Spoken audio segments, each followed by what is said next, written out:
are live.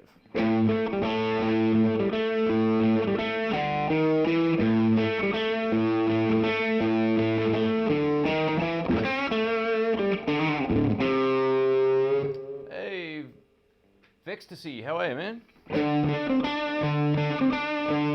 James, how are you? Or Jaden, I should say.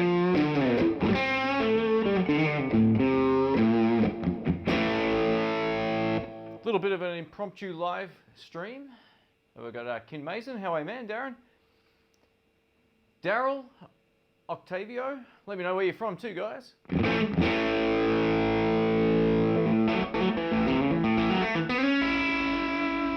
Joey. We've got Red Apple Radio here as well. Have I tried the new Blues Junior 4? No, not yet. But as soon as I can do videos of those amps, I absolutely will. So I'm going to try and get my hands on all that stuff as pretty much as soon as possible. It may take a little while before they get to Australia. Hopefully not, but it could just take a little bit longer. It's been a while since I've seen the Love Rock. Yeah, I thought, why not? I'm going to break this out and just have some fun with it today. It's been a while. It has been a while.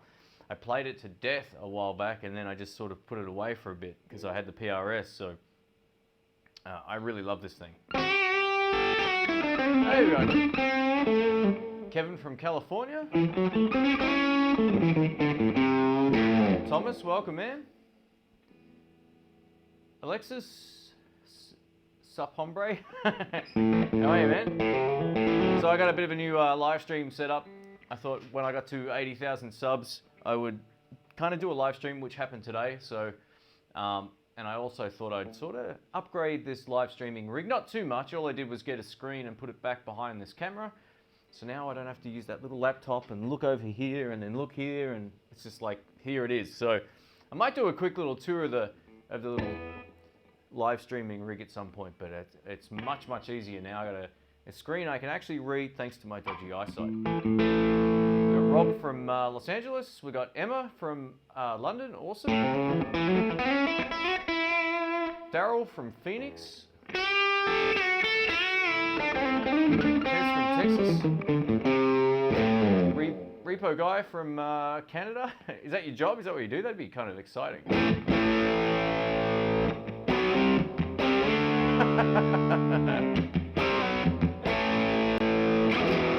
So a few funny things happened today. I saw Will's Easy Guitars video about Namm, and it kind of hit the nail on the head for me. And to some extent, not all of it, but a lot of it was very relevant. And Ed just asked whether or not I'm getting ready for all the Namm spam. Yeah, absolutely. So you won't be seeing that from my channel at least. So if you get sick of it, I'll be posting videos pretty much every other day. But nothing wrong with Namm. If you enjoy it, go for it. Congrats on the 80,000 subs. Cheers, man. Yeah, it was crazy, huh? It just felt like not long ago I hit 70. So channel keeps growing, and what can I say? I'm thankful for it. I really am. I love doing what I do, and I couldn't almost imagine doing anything else anymore. So it's kind of just wake up and edit videos and shoot videos and all that kind of stuff. I love it. It's good, definitely good fun. All right, what brought you to budget guitars? I'm not a huge fan of like lots of cheap guitars, but for me, I like to find guitars that are like good quality, cheap if I can, especially amps as well. I'm a big fan of being able to pick up like a used amplifier or guitar much cheaper than they'd be normally. If I can find something, everyone knows I've said it to death. I picked up that PV Studio Pro 112 mint condition for like 130 bucks or something, 150 bucks. But it came with a microphone and all that kind of thing. So that's the kind of stuff that I like to find in terms of, you know, quality stuff that's cheap. I don't like a lot of cheap junk. You can find some really good deals from like Ibanez bass guitars out there, all that kind of stuff. But I'm not as huge into just buying cheap guitars just to try them out. I prefer to buy stuff that I kind of know. And yeah, that's kind of how I feel about it. Especially, but with amps, you can generally find amps cheap. If you shop around, there's someone usually selling something that you might be looking for or have been looking for a while, cheap, and that happens a lot. Hey, Terry! How are you, man? Terry's got a new channel name as well, guys, so check out his channel. He also helps moderate the chat here as well, so thanks for that, Terry. We've got Mike from Houston. Hopefully there'll be some more left-handed guitars this year. Yeah, absolutely. Can never have, there's always a shortage of lefties.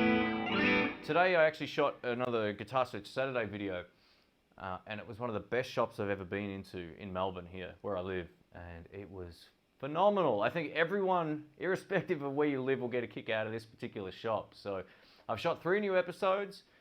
First one will go up next weekend, and then 2 weeks probably between each episode. I'm going to look at it like that. And I've got shops contacting me back. I've taken in my good production cameras. This next lot should be pretty good fun. So, yeah, Terry, yeah, I'm live from Namm, man. I've got all these ripping interviews coming up. Lots of loud guitar playing in the background. I don't know if I told everybody, but I had a free pass to go to Namm in terms of getting in for free, getting free flights, all that kind of stuff, and I declined it. That's just not something that really interests me. As I mentioned, I commented on one of the posts, and I said, look, I need to make a decision on like how I want my channel to be seen, and I don't really want to be another Namm guy. I don't have anything against Namm as an event, but not really the thing that I want to do with my channel anyway. So I hate networking. I really don't want to network. In terms of, not with just with companies, it doesn't excite me. So, I'm surprised that no one's asked me about this overdrive. How's it sound?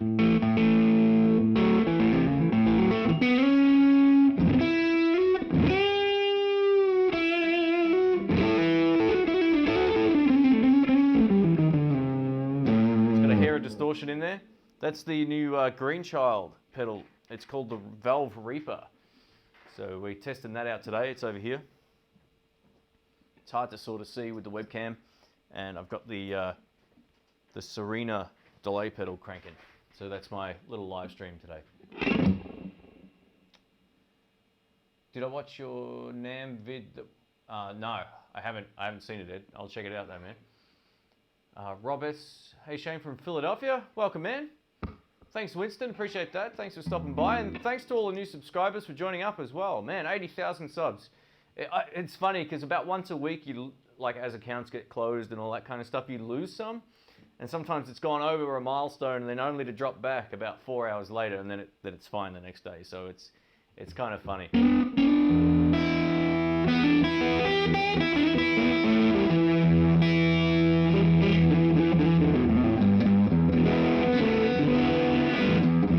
So this shop I went into today had original 50s, 60s, Gibsons, Gretsch's, Japanese stuff from the 70s. It was unreal. So I posted a couple of photos on my INTHEBLUES Facebook page. Can't really do, guess I can do that now on YouTube. I keep forgetting I got that post function. But yeah, wow, what a store. What an absolute store. It was good fun. They just had killer stuff, man. And lots of these sort of obscure Japanese brands that you don't see a lot of. And I love that kind of stuff. That's right up my alley. So the guy in there, Darren, was a lovely dude. And hopefully in the next sort of like month or two, that video will go live. So Burnt Gerbil says every channel is going to be oversaturated with Namm coverage anyway. Absolutely. That's why I don't want to do it. There's enough people doing the same stuff. I remember like last year, we saw a lot of the same type of videos coming out of those type of events. Like what value is it for me to go do that? It's just not really what I enjoy. Actually, I'm going to try something different as well coming up. So, where is it? Is it in here? No, I must have moved it. I got a couple of bass guitars. So I got a Fender Jazz and a Fender P-Bass. I got some demos of bass guitars with backing tracks and all that kind of thing as well. So if you're into bass guitars, I love playing bass. I'm probably nowhere near as good on bass as I am on an electric guitar. That would be a very, very accurate statement. But I enjoy playing it, so I'm going to try sort of give my 2 cents on some bass guitars as well coming up, which is great.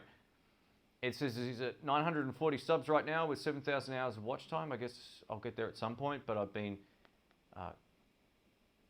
crapped on by the trolls. Okay, yeah, I heard your account got spammed a while back, or people were impersonating you. We've got Strat Hippie from North Carolina.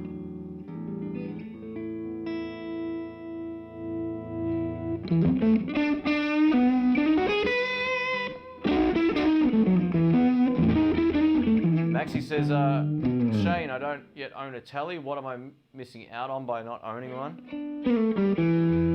You're missing out on a steely sound that you just can't get out of a Strat. You can get great sounds out of a Strat, but not like a Tele.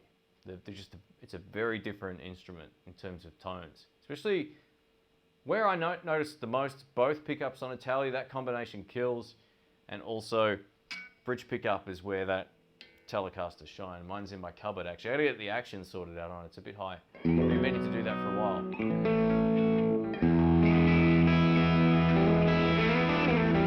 Terry says, get my bass on. I guess I could get my bass.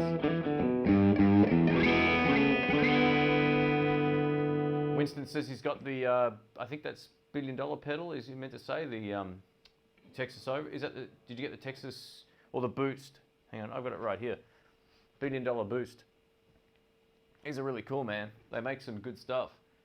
Do I ever play acoustic blues? Occasionally. I used to play a lot of acoustic blues back in the early sort of days. I don't really play a whole lot. I don't own an acoustic guitar now, but I can kind of mess around with it. I've actually got a video of like a 60s Martin coming up. It's a acoustic guitar where I sort of go fingerstyle, sort of, you know, you've heard me play that sort of stuff before.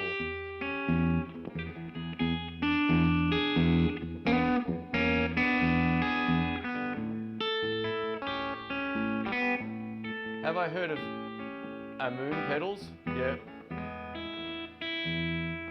They contacted me a while back.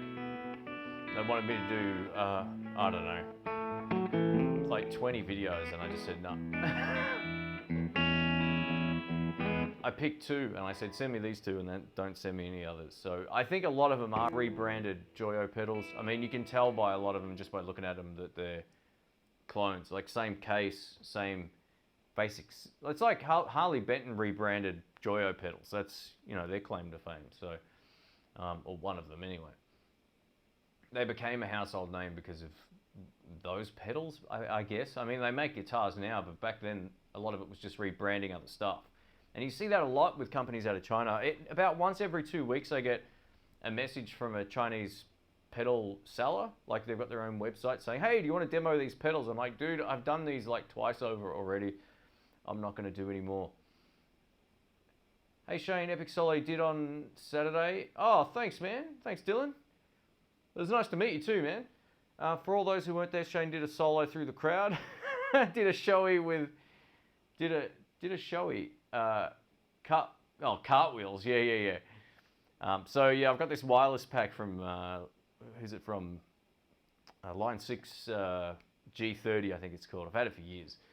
I got out and walked out around the crowd, and then on my way back, the wireless pack fell off onto the floor. It was epic. So yeah, I had no sound there for a moment, but it was good fun. I don't often play gigs like that, so we went in blind and we hoped for the best, and it was good fun. Dale said, am I a dog or cat person? You know what? Not to toe the line, but I like them both. I've only ever owned cats though. I love cats, I love dogs, never owned a dog. That's one of my goals at some point, is to get a dog. I love labs. I'd love to get a lab. I hear they eat everything, but you know.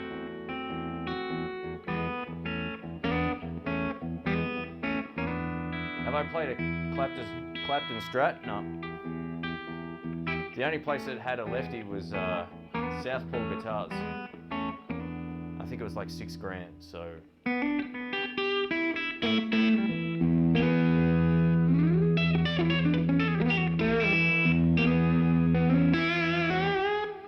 Be nice hearing you out with Steve from Boston, aka Pixie Licks, and Tone King putting their 2 cents in. I met Steve in person, man. He's an awesome dude. Really, really cool guy. I haven't met Lewis Tone King before, but I met Nick in the States. He's another great guy. If you met like playing out with him, yeah, that'd be great. I mean, if Steve ever makes his way down here, I'll take him up to the jam nights at least, and we'll go have a play. He's a great player. I think he'd enjoy that a lot. And I'll make sure he's plugged into the finest of trans-tube technology amplifiers right behind me here. Hopefully, also, it's really hot here today. So I've got my lights mostly off. I've got one on down here. Hopefully it's not too dark. If the picture sucks, just let us know. You just realized this isn't a Gibson. Yeah. It's this is a Tokai. Made in Japan, Tokai Love Rock. I always get asked about the back of the headstock, so that's what it looks like. So yeah, this one, the serial number's at the top. It's just made in Japan, kind of under the gloss there. And it's got a 50s neck, so it's got a really quite a chunky neck. Much like the old gold top that I had in terms of feel. It's Am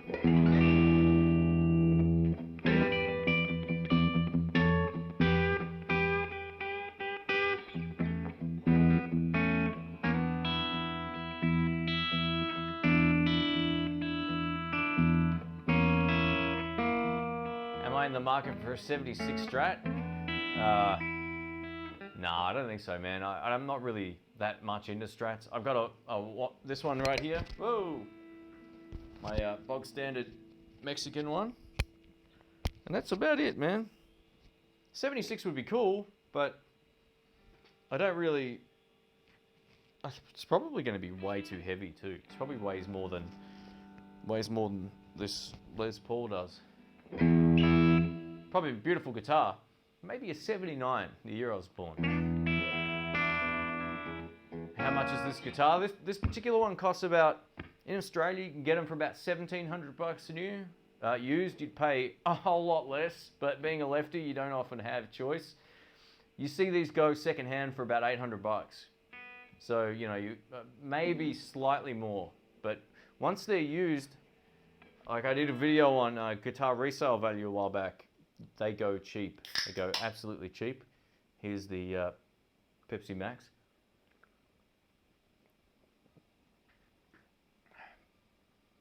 Have I played a guitar with an LSR nut? No, I don't think so. Looks every bit as good as my Gibson, if not better. Well, I've said this before, when I had my gold top, which was a VOS, like a custom shop VOS, had P90s, right? Other than that, if someone handed me either one of the guitars, this doesn't smell like the Gibson. It doesn't smell, actually. That's one different thing. But if you handed me one of these and pegged my nose, feel-wise, they were identical. Like same size neck, all that kind of stuff. So these are awesome. This Guitar Search Saturday that I shot today, which is kind of like the third one coming up next, in the next run of videos that I do, you're going to see some really killer Japanese guitars as well. So yeah. 79, yeah, 79. 38, man, I can't believe it.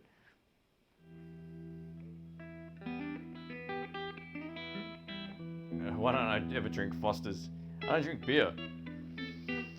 I just don't do it. I never got used to it when I was young. I just don't like beer. I know that's sort of sacrilegious being a guitarist, but yeah, it wasn't my thing. I'll just crank up the delay a little bit more here. Let's give it a little bit more. There we go.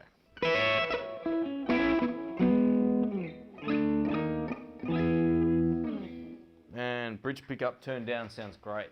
I really dig it. No nitro on the Tokai. You know what? I don't know. I should probably know more about them than I do in terms of their finish. It's just a high gloss, and it looks, you know, it looks kind of like a Les Paul standard in terms, maybe like, I haven't seen the current generation ones really, but you know, that's what that looks like in every way kind of thing. The binding's really nice. They don't skimp on these ones, and that's what's cool about it. The thing that they skimp on the Chinese Tokais, which I've owned a number of as well, is the bridge. The Tune-o-matic bridge on the Chinese ones isn't as good. I usually change those and put Tone Pros on, and they're great. So This is more like a Tone Pros bridge than it is I guess a Gibson bridge. But that said, yeah, it's got the vintage Clouson style tuners. They're not Clousons, but they're that type of thing. And yeah, they really nail the look. It's great.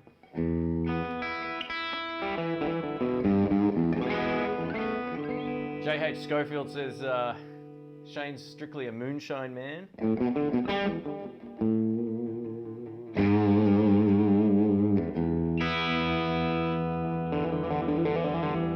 Thanks, Johnny. I appreciate that, man.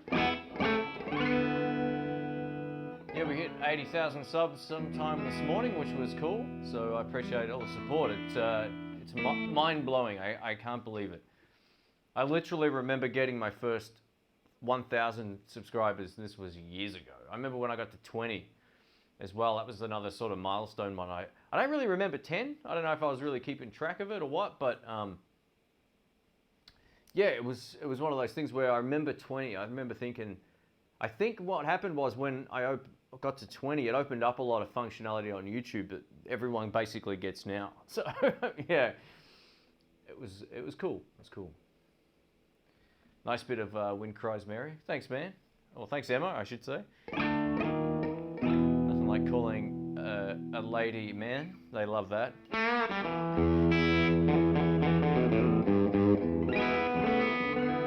Nice poster collection. Thanks. So we've got a couple of, you've probably seen most of these now. Dr. John over here, that's one of the more recent ones. I replaced the Johnny Cash. I had a different one up, in a different Johnny Cash one. That's a much better one.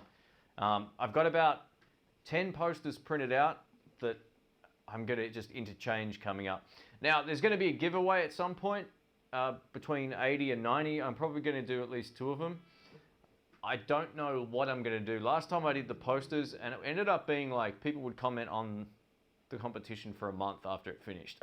I don't mind, but I had to, I like to get back to people. So yeah, I think I'm going to try something a bit different. So if you can think of any ideas and what a good giveaway would be, let us know. And I'll take it on board and see if it's something that can work. So I think the plan is I'll probably give away a couple of pedals, and then I'll probably, odds are once other pedal manufacturers find out about the giveaway, they'll want to give one away on my channel through the channel. So that's always cool too. So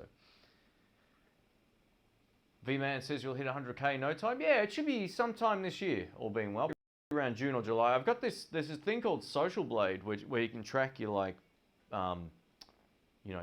your future projections basically. So I keep an eye on that every week or so and just sort of see what's going on with that. It's cool. Do I notice the difference between covered and uncovered pickups? I don't know. I'd need to sit down and really test that out. I've spoken to a lot of pickup manufacturers who swear that if you get an uncovered tally pickup, it's much brighter than having it covered. You'll see some Fralin pickups and that have the uncovered neck pickup on tallies, and they're supposedly pretty, very stratty sounding pickups. So there are a difference, and I wouldn't be surprised if that also translates to top end on a humbucker. One of the nicest humbuckers I've ever played was on a Gibson Classic, I think it was called. Had uncovered pickups and it sounded wild. So there might be something to that. Yeah, I think that would definitely be the case.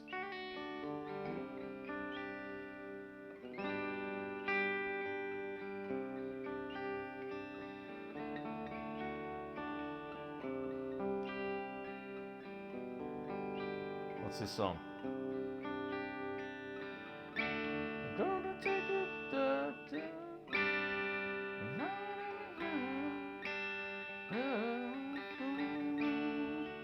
Yeah, that, what's that?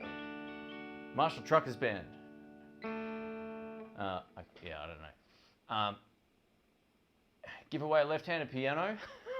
Yeah, I'll ship one of them overseas. It's all in the left hand.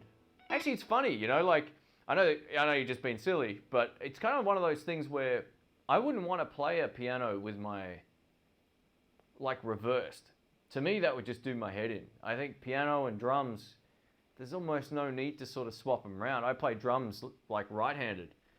Kind of like driving a car. You get used to just driving it that particular way, but I think dexterity-wise, I would notice a difference if I tried to swap guitar, like over the other way. I know my left hand doesn't have the motor skills of my right hand, so.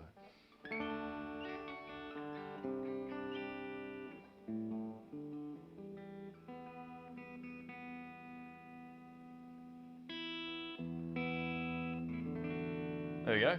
We are back in tune. Hey Pedro, how are you, man?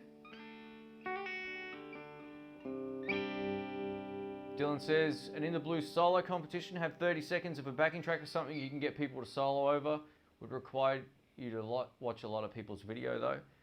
Yeah, that might be something like that, might be a good idea.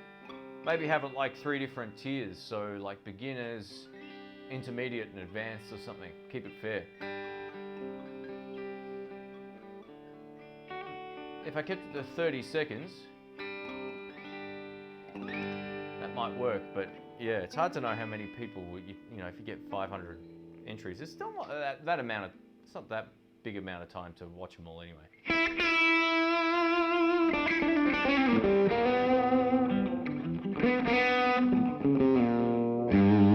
There is a left-handed piano, wow. Do I sing? I do, I try. I'm not anywhere near as good at singing as I am on guitar, and I'm not that great on guitar. So yeah, look, I've got my own band. I've done like, how many albums now? Four original albums, 5 maybe, counting a live album. So yeah, I give it a go. Especially at the jam nights, there's not many people that can kind of like lead sets and keep everything together. So that's kind of what got me into it, I guess.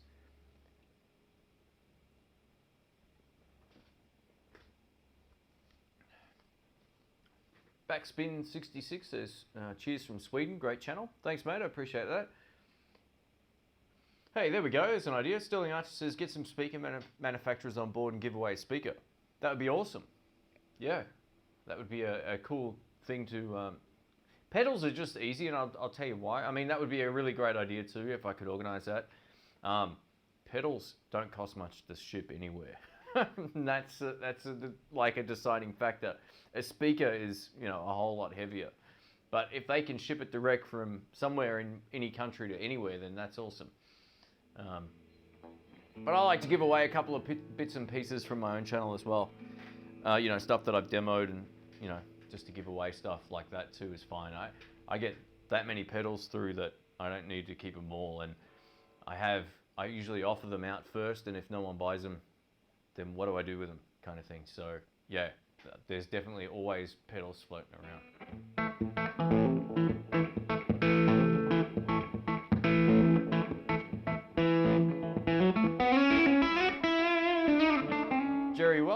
Jerry W, sorry, from Kentucky. How are you, man? I've got a friend called Jerry W. I thought that was who it was. Thoughts on Clapton going deaf?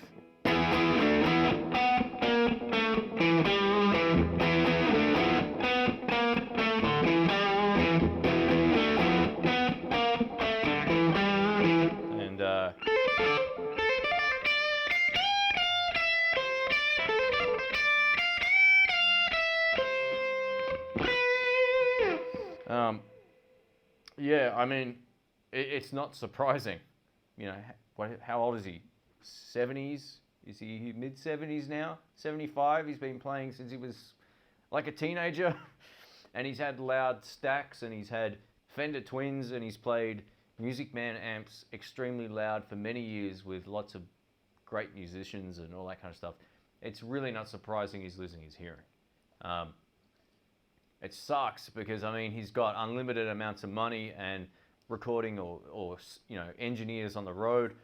You see most younger guys, like even Mayer, they've always got those, you know, monitors, in-ear monitors in.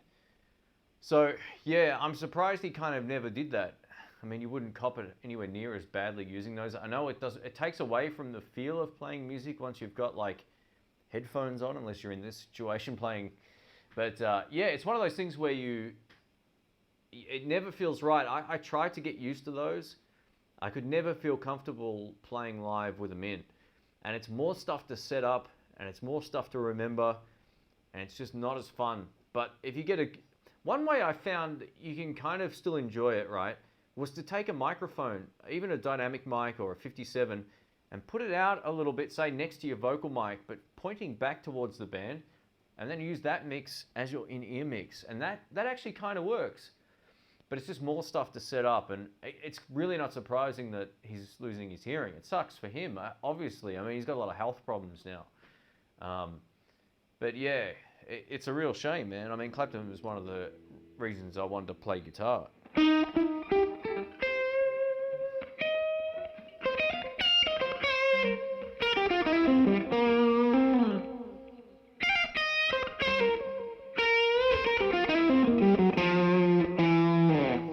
Yeah.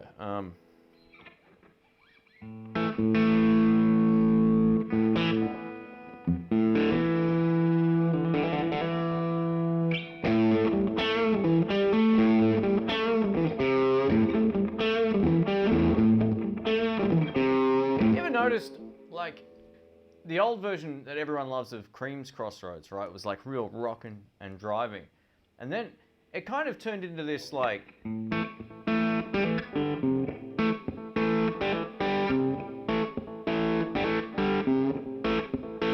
of lost its edge, man. I don't know. I kind of like that.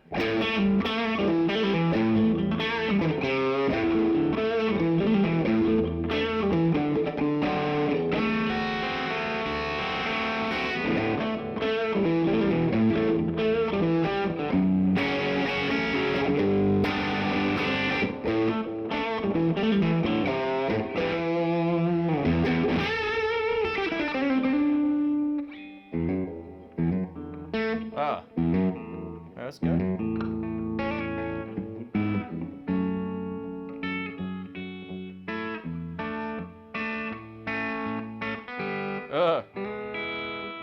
Hang on.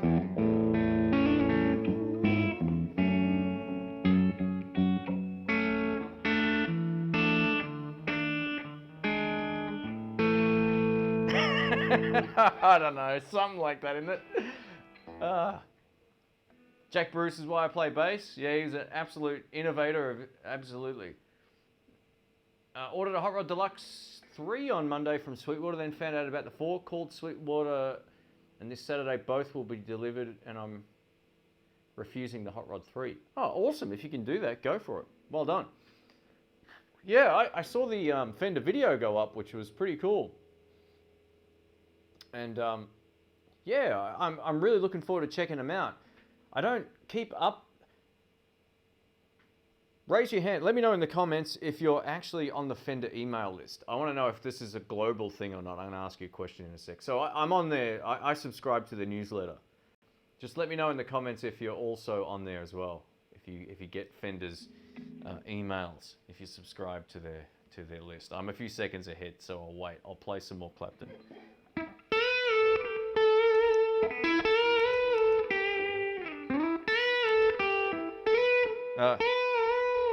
Here we go.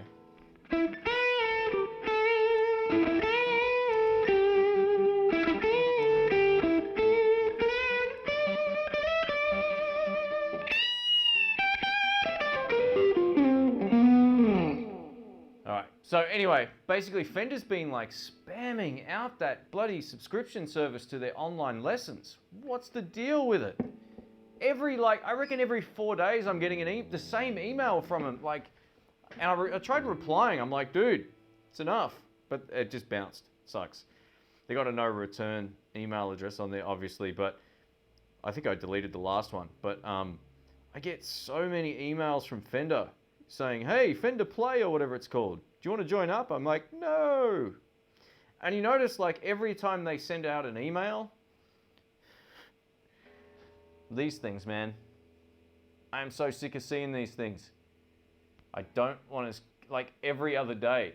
What's the deal? I'm thinking of unsubscribing for the first time in like 10 years. I don't want to actually keep seeing that in my inbox. It's so annoying.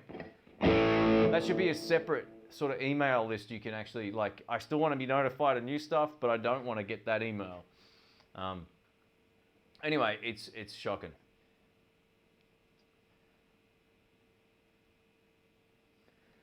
Tell us what a jumbuck is and what a billabong is.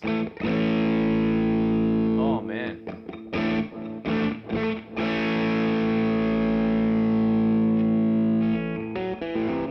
I'm pretty sure like a billabong is basically like some sort of preparation of food, like it's a kit, like something over a fire. I could be wrong. I'm not. That's like an old term that, you know, billabong nowadays is like a surf brand.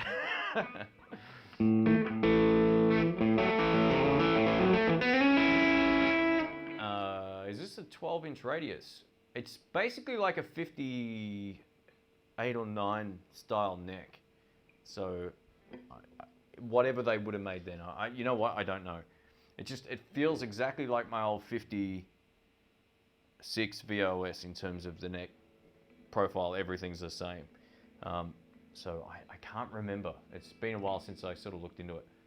I'm not good at remembering numbers either, so that's why I'm not good with that stuff. That's why I only play 145.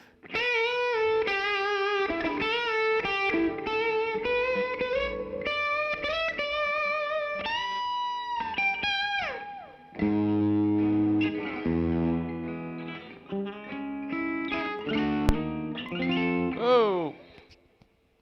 Anyone else hear that click? Or was that just me?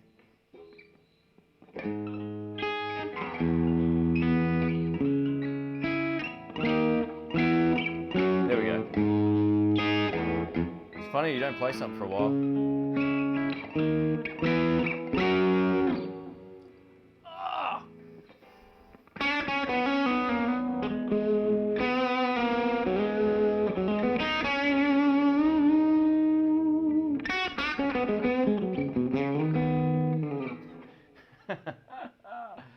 I like all the terminology here for what the billabong and jumbuck is. That's funny. I may have missed some questions there. Sorry, the stream just went up. How many guitars do I own? So I've got probably about one more than I need. Well, I need one more. That's the way it works. So I've got this. I got this is Toko Love Rock Les Paul style guitar. I got a 335 as well, same brand. So that's two Little Crow guitars, 4 PRS 5 Strat Tele. And I've got this guitar called a Blake Wright. I've forgotten the other part of it. It was sent to the channel for a demo. It's like $150. And I always forget I've got that. I still need to put new strings on it. I haven't done it yet. I got home from the States after I traveled. I'm like, what is this guitar? I opened it up. I was like, oh.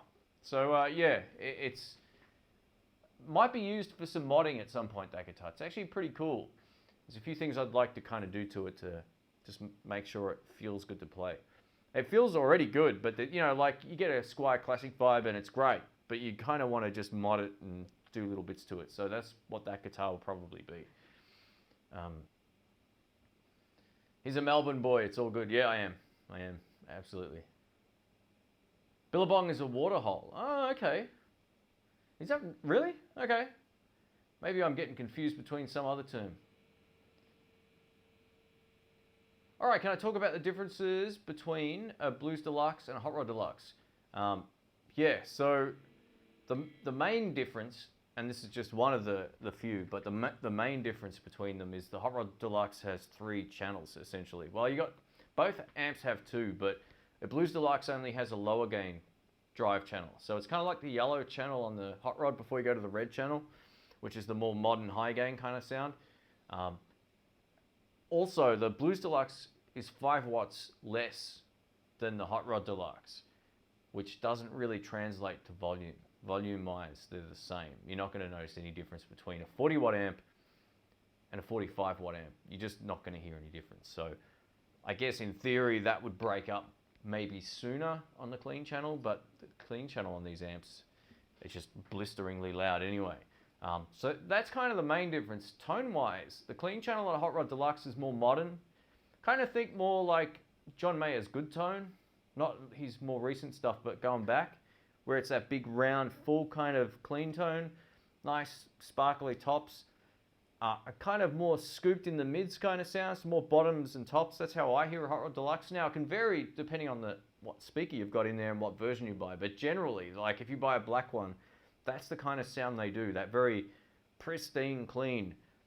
These sound less pleasant to your ear on their own when you compare it to a Hot Rod Deluxe because they've got more mids. They're just more of a mid push than they are both lows and highs. It does have a lot of high end if you have the stock speaker in there, but they're more of they're just a different sound. That, to my ear, works better in the context of a live mix because it pushes out in a different way.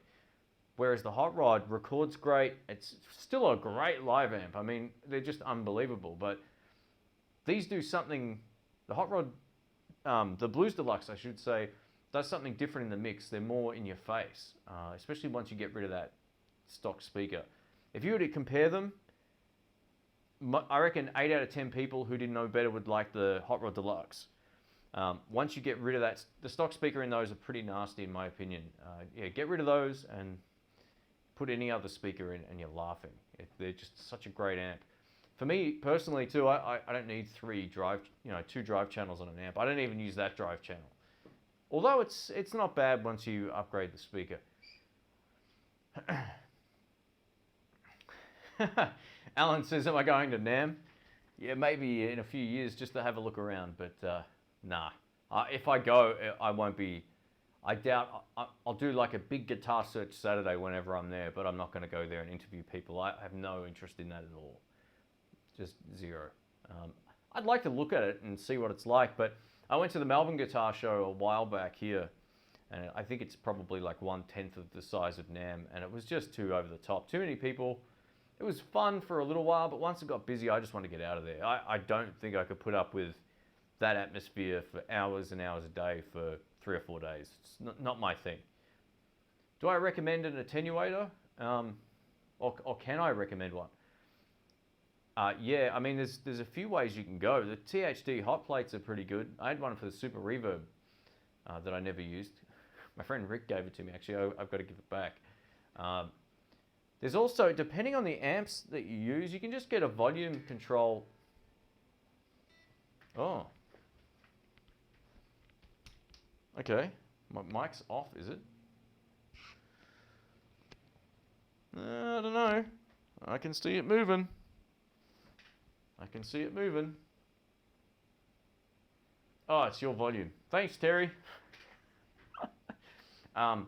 You can get these little boxes that you can put between your effects loop, and it acts as a master volume for your amp if it doesn't already have one. So you can essentially turn the master volume on your amp all the way up or as loud as you like, and then use this box as a secondary like master volume basically. And I had one of those too. They're really good. Namm is a zoo from what I've seen. People in gear wall to wall, and loud drummers. Yeah. I think the Blues Deluxe does not have an effects loop. It does. It's got a preamp in and out. Same basic thing. So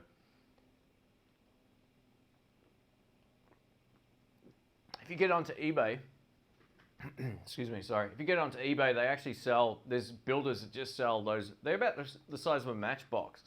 Sort of like this big. Sorry guys, my throat's going funny. Excuse me. And yeah, they're like 30 bucks. You can make them. They're so easy to make. And you can essentially just pop it on top of in and out of the preamp in and out effects loop thing.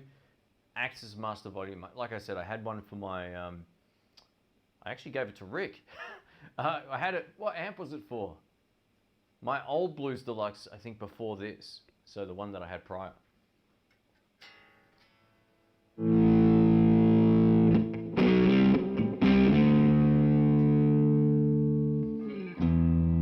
Anyone know that other Clapton song? We were talking about Clapton before, that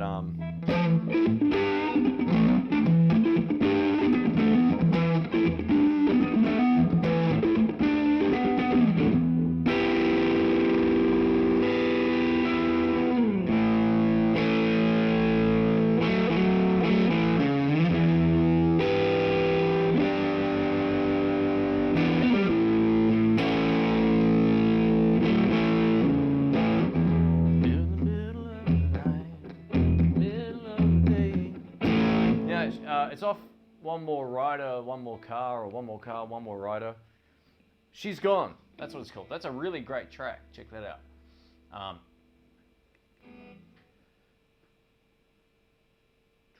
Be careful, man. You'll have more guitars than you'll know what to do with.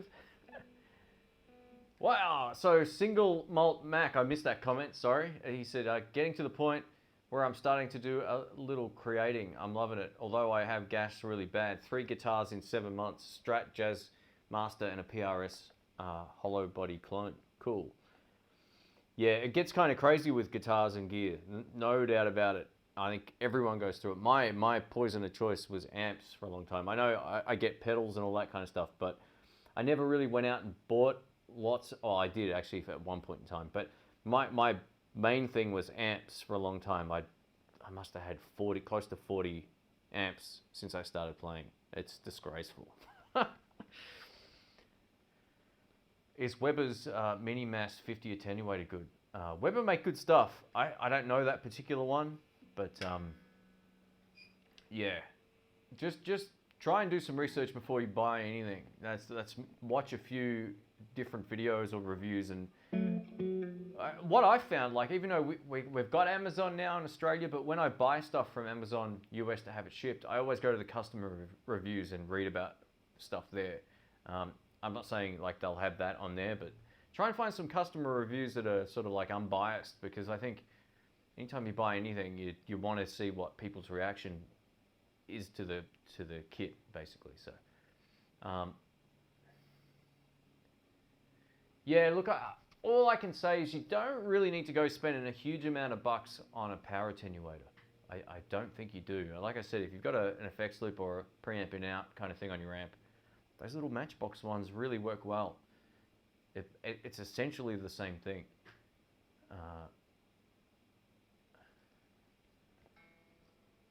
Cheers from Toronto. Shane, any thoughts on vintage Silverface Fenders? I've been looking at an original 68 Vibro champ. Nice. I saw a champ today, a Silverface one, an original, and it looked awesome. I think it had two pots on it, and that was it. It was in really good condition too.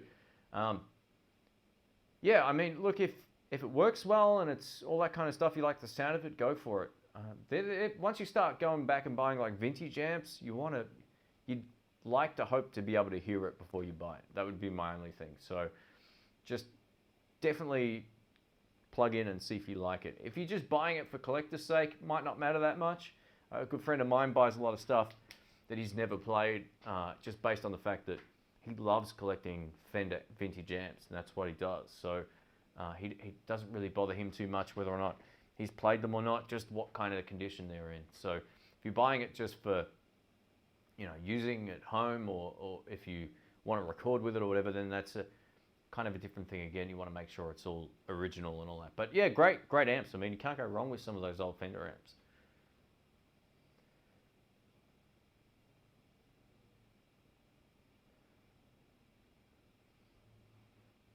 Oh, I saw this amp. Sorry, I was just reading the comments. I don't know how to pronounce your name. I apologize. I think it could be, I'm terrible with this, either Japanese or Korean. I think it could be Japanese. Welcome to the channel. Thanks for watching. Thoughts on new Fender Hot Rod line and the DeVille 410 going away? Yeah, look, I haven't played them. That's the short answer. I can't wait to check them out. I didn't know they were actually getting rid of the DeVille 410. It probably because they've got a Bassman, which is a 410, and a Super Reverb as well as probably others. I didn't know they were doing that. So they're actually a really good amp. They're a punchy sounding combo. I mean, 410s, man. It's just a beast. My personal favorite out of those was always the 212. I always loved the 212s.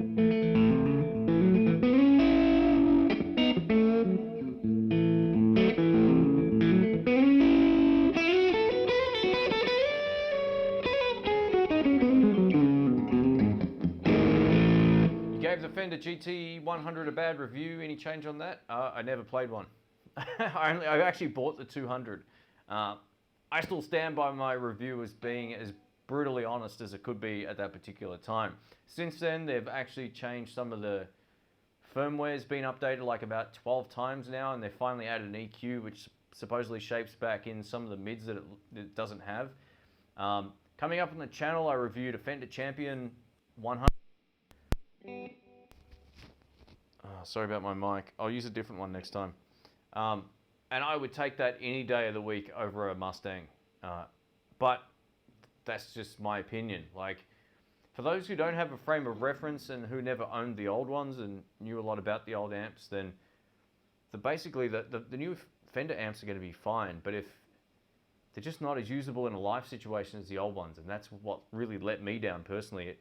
If you listen to my video I shot between that, on that review I compared it against a $100 Bandit.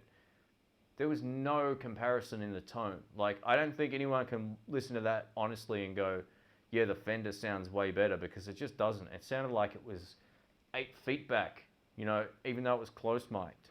It's got that weird sort of in the other room kind of sound going on. I can't recommend them to anyone. It's funny though, because I had a guy who recognized me in the shop. He's like, oh, I want to buy a Mustang, or I want to buy a Katana. He goes, oh, what do you think of both? And I told him the pros and cons of both.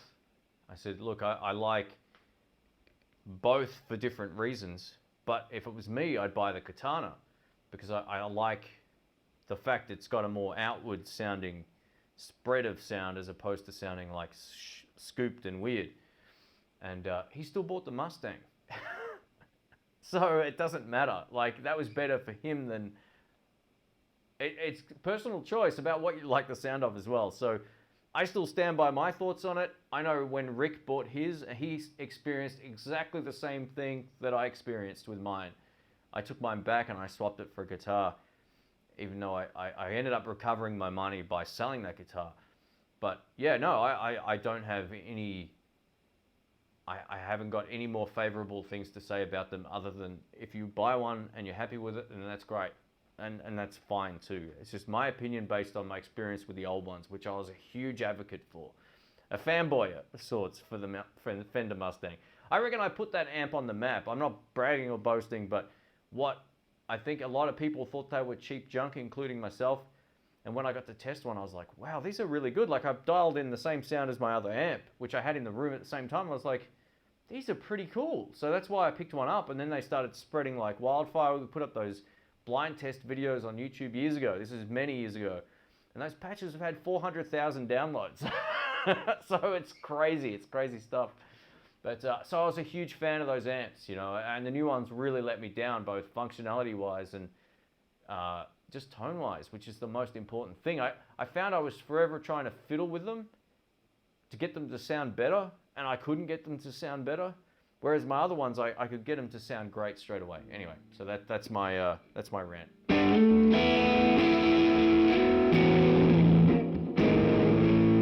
Keep mishitting the A.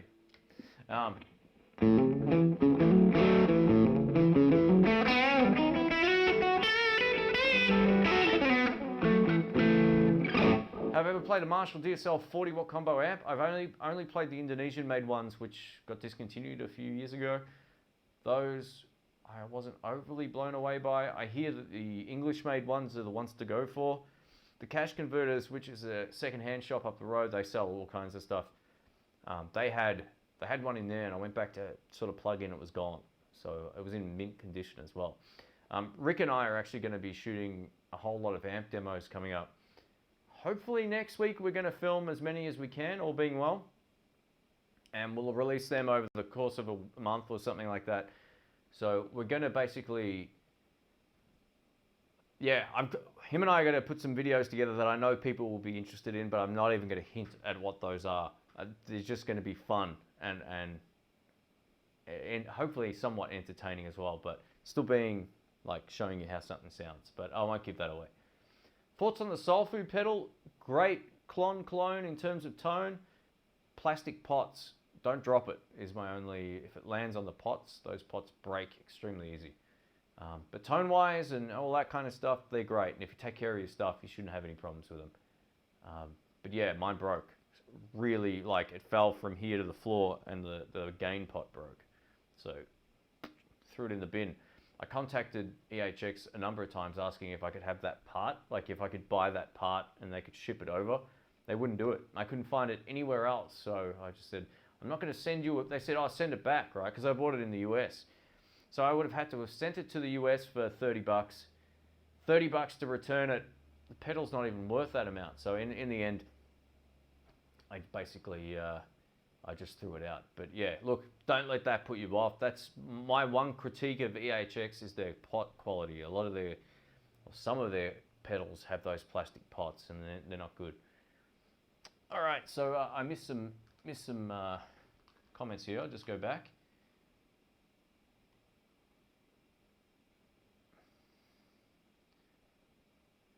How do I rate the PV Teal Stripe with the Scorpion speaker? They're great. I've heard them live a whole lot of times. When I was in San Francisco back in 2008, that was the one that I used.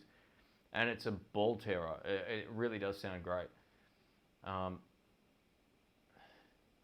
love my Fender Champion 100-212. Yeah, I got the video coming up. It's already scheduled. I think it comes out in the next couple of days. That amp really surprised me, and that was my point I was going to make. Sorry, I didn't know if I resolved my comments on the Mustang. The Fender Champion doesn't have any of those inherent issues with how the sound projects from its space. It feels and plays like an amplifier. It doesn't feel like a home cinema speaker, you know, like a hi-fi speaker.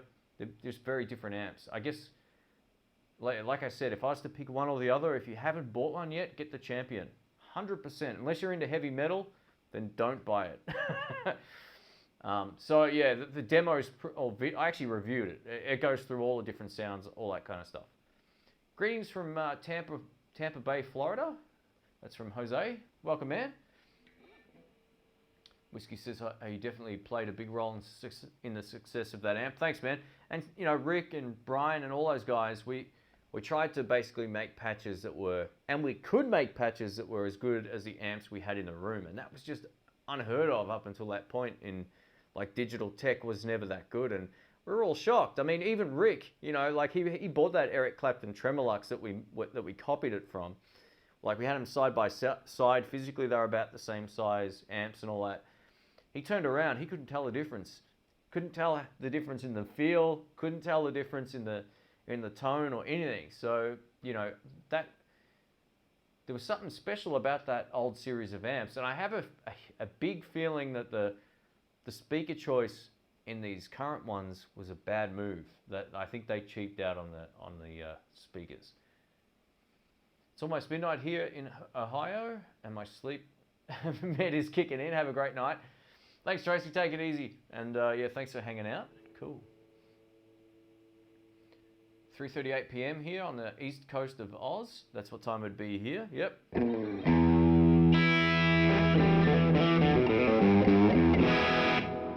Fender should have paid you for what you did for the Mustang. Oh, no, I don't know. Like, what I would have liked for them to do, and this is just speaking like, you know, openly or whatever, it would have been great to be able to have tested the new amp out before they released it and then give them feedback on it. I can't believe they didn't.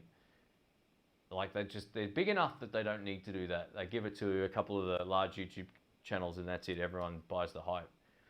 But yeah, I kind of almost thought maybe they might do something like that, but it doesn't matter. It's their choice. If they release another dud, I'll grill them again. If it's good, I'll give them praise. That's just how it works. I'm not going to, you know, glorify something that's junk. I don't want my reputation having that hanging over my head.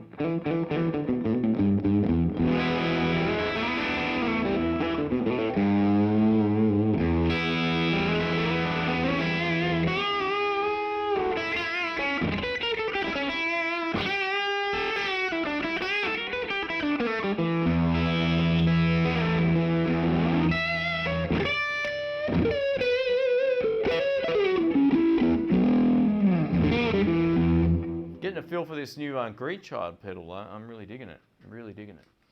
All right. Greetings from Washington. Welcome, D. Snave. I didn't call you Dave that time. All right, good overdrive. That's not too different than Tube Screamers, but not too heavy sounding. I don't know what price you said. Did you say cheap? Check these out. It's great. Pride of Texas overdrive. It's kind of like that. You could get a, you know, if you roll down the treble, you'll probably get a similar sound to a Tube Screamer. But with the 2-band EQ, it's pretty cool. And like, these guys don't pay me to say that or anything like that. They send me pedals to review, but I really like this. I think it's a good inexpensive pedal, or relatively inexpensive. But there's so many out there, you know, like one of my favorites that I love, which is kind of like a Tube Screamer, but maybe slightly better in some ways. You can't really beat a Tube Screamer for what they do though. They are really good. I got one called a Carrera Overdrive from Buffalo Effects, like FX at the end. And man, that thing's been on my board since I got it. I love that. I still love my dual overdrive from VS Audio as well. But yeah, the Pride of Texas is pretty good. Let's plug it in. Now that you've been hearing this same pedal for a little while here, let's plug in a different one. Should I change guitars? The Valve Reaper, man, I'm impressed. Greenchild have really done something cool. So with that pedal that I was just playing through, it does a bit of distortion and overdrive, and you can kind of go between both and blend it and all that kind of stuff. It's kind of cool. Something a little different, which is, you know, pretty rare. I don't know if this is based on another circuit or what. I never really looked into it that much, but let's have a listen.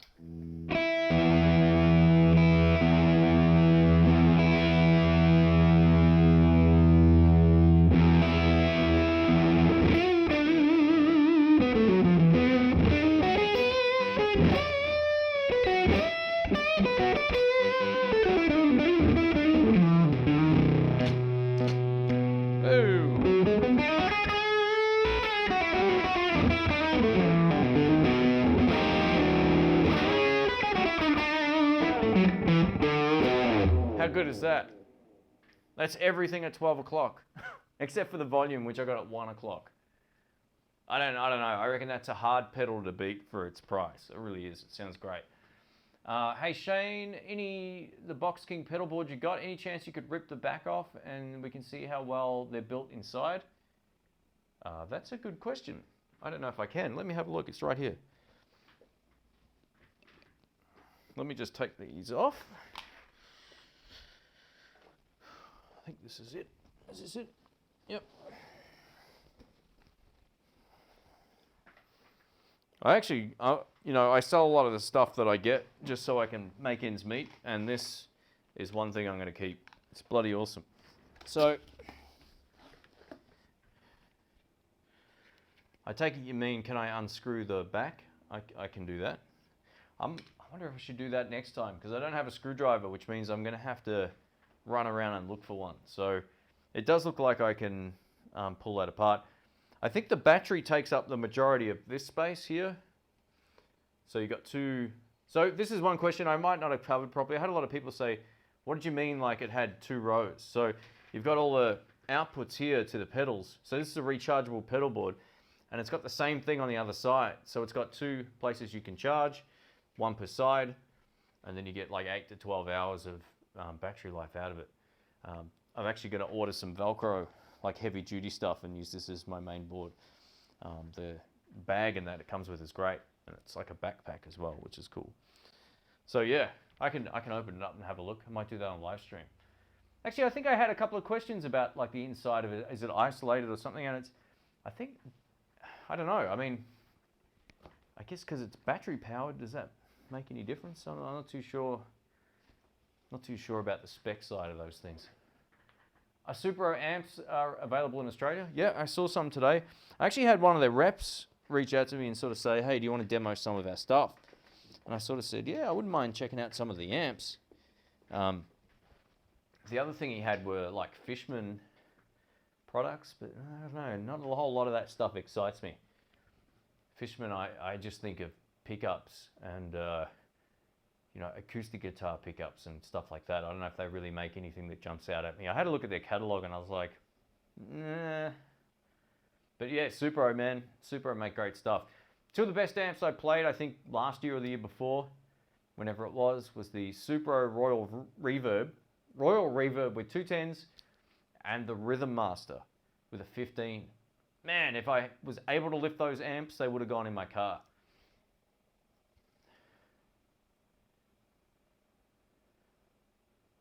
Wonder if the battery is replaceable. Yeah, I'm not too sure in terms of the pedal board.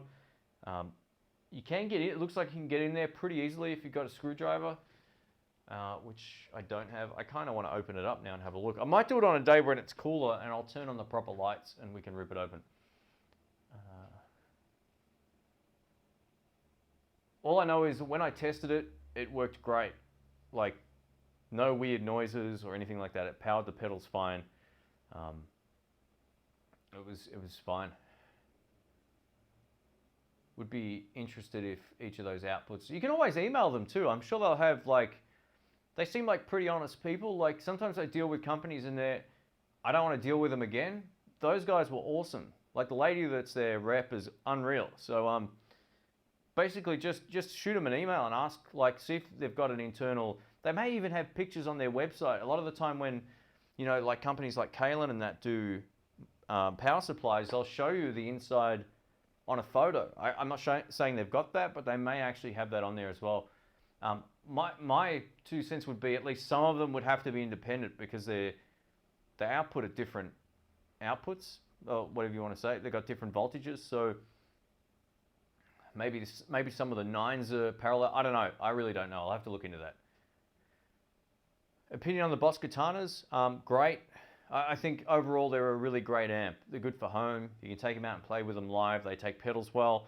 The only criticism I have of those amps is you need a computer to basically tweak them. There's no on-screen display, which is kind of cool in a way, but you're forced to kind of have a computer, and if you want to change one of the pedals, you have to plug it in and then tweak it that way. That's the only. This is one of the pros and cons I spoke to, or the cons that I spoke to this guy about in the shop one time. He asked me, you know, should I get the Mustang or that? I told him what my thoughts were on both. And one of the things that I mentioned was with the Katana, once you set it up, it's done, right? You're not going to have to fiddle that much, but to have it hooked up to a computer to change some of the patches, it's a very different system to some of the other modeling amps. And, you know, if you're a plug and play kind of guy, they're a much better amp. If you're into tweaking, like everything, then the Mustang was probably a better choice. And that's what I told him. For me personally, I don't want to have to use my phone to hook up to an amp. I'd rather just be able to fiddle with the controls. But yeah, the Katanas are good because they've got the different power output levels as well. It's got the built-in attenuator. You know, the 50 or the 100 goes to 50, and then what is it, 15 and 5 and 0.1 or whatever. That's actually really cool.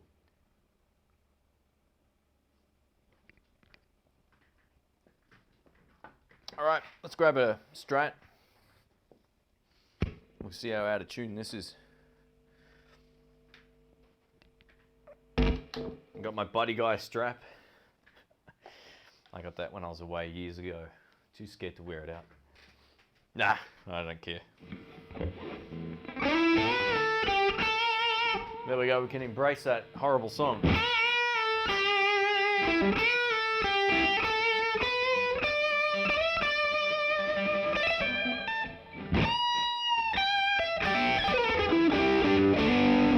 Man, if you're a Strat guy, this pedal.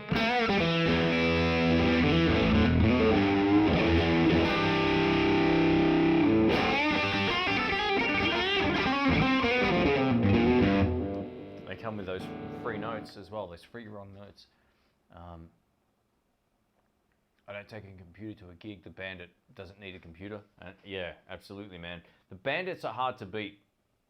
I say that because if you've got even 2 effects, like if you've got a delay pedal and an overdrive, you don't even need an overdrive pedal with the Bandit. That's the beauty of it. You essentially can just gig with it, and that's what I take to a jam. Anytime I just go play. Actually, the gig I did the other day, that outdoor festival, I took the Bandit, and my friend Brian bought my old Silver Stripe PV Studio Pro off me.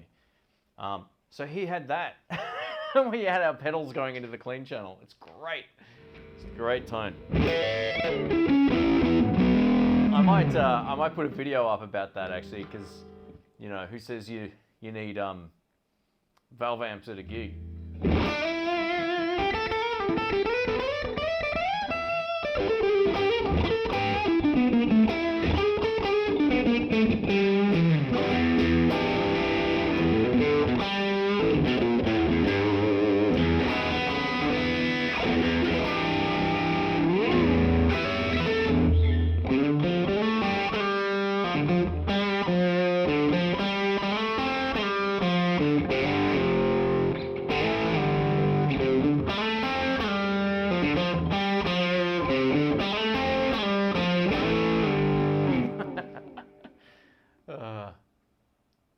Killer tone as always. Thanks, man.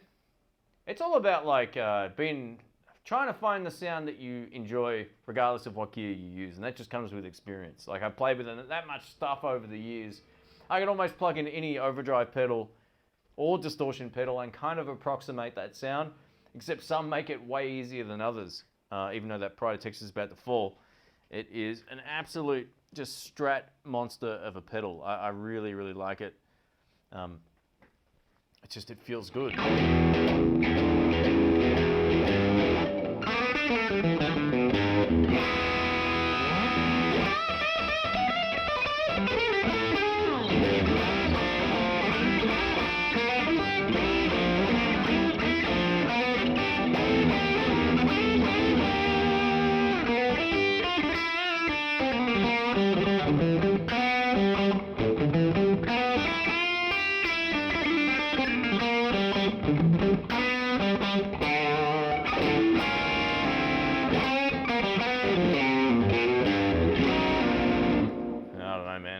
It's a hard tone to beat.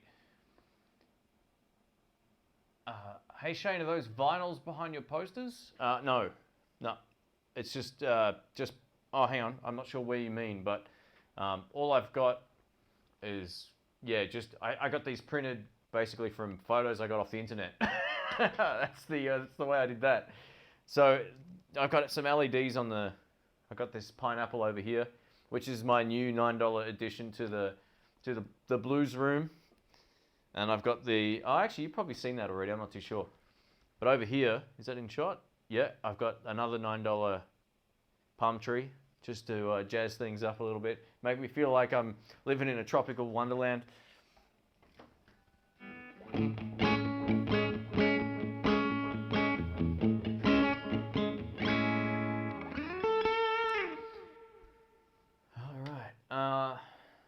Blackstar are great, underrated amps too.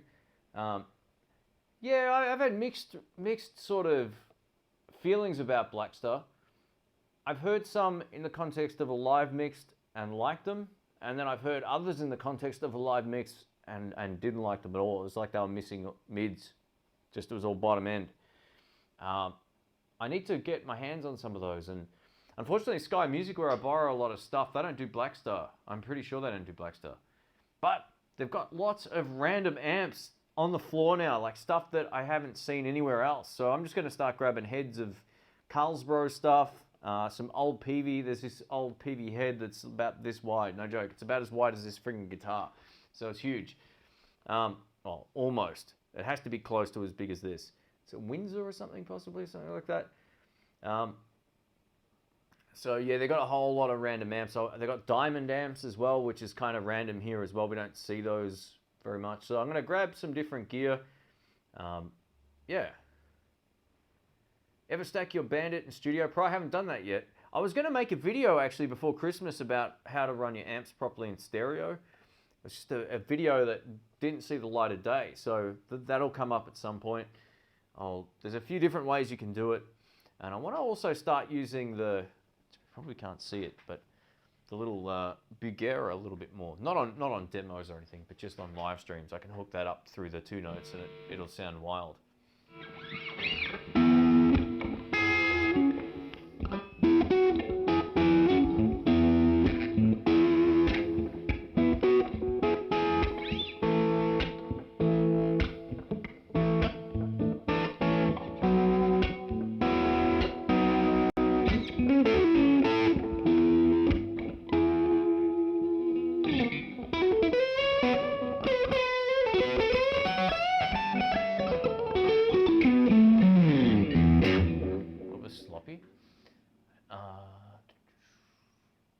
Good to see you playing a Rosewood fretboard. I think they sound smoother and better than anything else.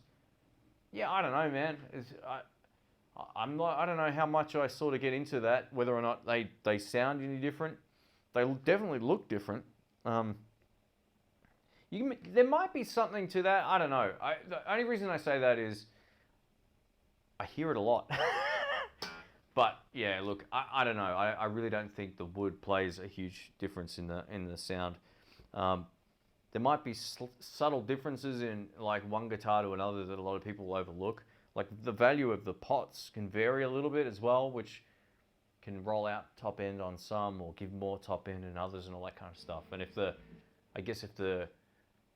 actual fretboard's different, a lot of people would assume it's probably that, and maybe it is, but at least from what I know about talking to pickup builders, even small variances in the tone controls, say they're supposed to be 250k and you get some that are like 248 and some that are 256 or whatever, 255, they're all going to sound different in the same sort of guitar. So there's that as well.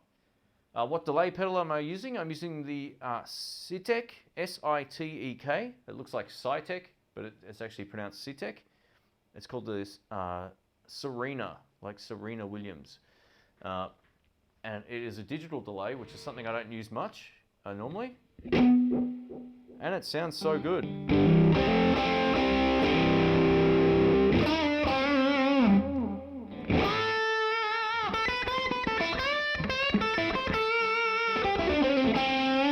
It sounds so good. I'm just going to back the bass off a bit. It sounds so good, it's actually going on my pedalboard, which is part of the reason I want to move everything to the Box King or the Bo-X King. All right, so I had a joke at the start of that video, right? I think people took that the wrong way. There's a few people said, oh, Tone King's not going to be happy with you. I'm like, why? All right, so when I made a joke, it's such a dad joke. I said I was going to make an Unbox King video, but I didn't, right? The company's name is Box King. That was the joke. It had nothing to do with the Tone King.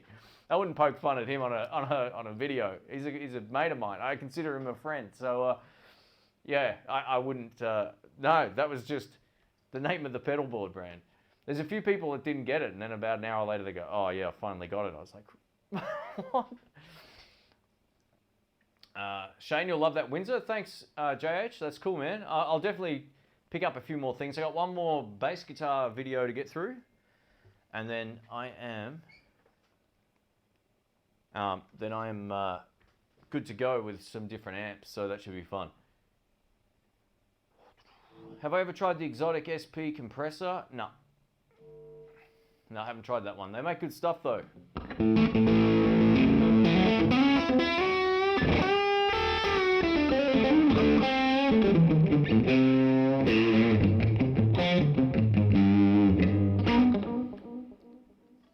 All right. How do you set up a home system where you have 5 amps and all of them you want to share the same looper and reverb through effects loop and all amp switchable? It's impossible to figure it out. Yeah, I'd have to draw that out on a piece of paper, man. That's how I work that sort of stuff out. Like, anytime I do complicated setups, whether it's AV stuff or whatever, I usually get a piece of paper out and I go, all right, I need everything to go through here. What's the only way what's the best way to do this? The answer might be you might need like several different switches that only do switching, and they can, like, you know, say you've got a television, right? And you've got 3 separate, you've got one HDMI connection to plug everything in, and you've got 3 different connectors. You need like a switch that will go between each one of them. You may need something like that, and you can get them as well. Just look up, you know, like what are they called? They're just called switches. Is that what they're called? Pedal switches? American or Japanese made guitars, whatever is good. I think there's some great stuff in both, and just depends on what you want to spend too. Like I said, some of the Japanese stuff is just amazing.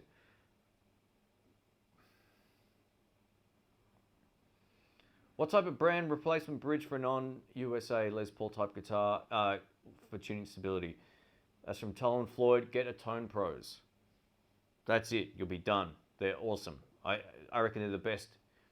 It's like the best $60 you'll spend on a guitar. They're the best bridges by a mile. If you've got like a even Epiphone or a Tokai or something like that, and not a Japanese one, but you know, the Chinese stuff or any of those type of guitars, get a Tone Pros. They're unreal. And you'll find most foreign ones, they'll have a thing on their website, like if it's not made in this country, it's usually this diameter or that diameter. So get a ruler out and measure how wide the hole is, and just get that one, it'll slot straight on. They're unreal, man. The Tone Pro stuff is awesome.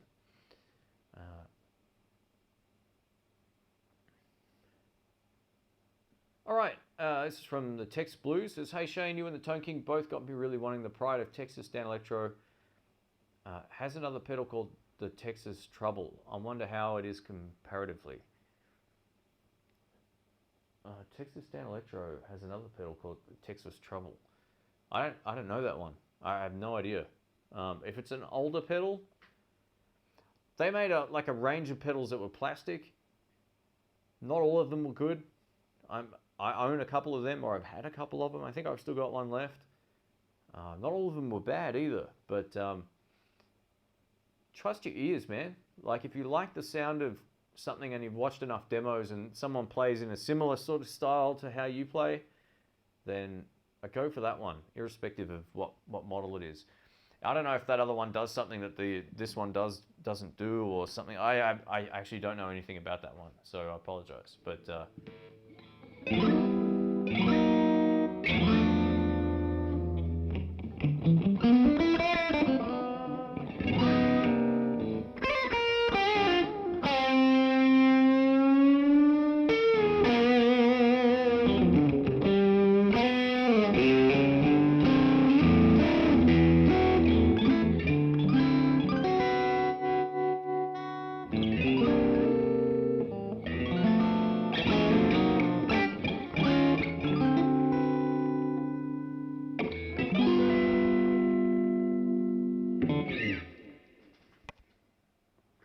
Pete Switcher. There we go. That's from Sonia. Cool. And that's for the question earlier.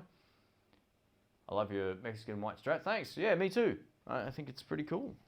It was one of those guitars I picked up, and as soon as I put a bit of drive on it, I thought, yeah, this is cool. Just something about it just works extremely well with a bit of dirt.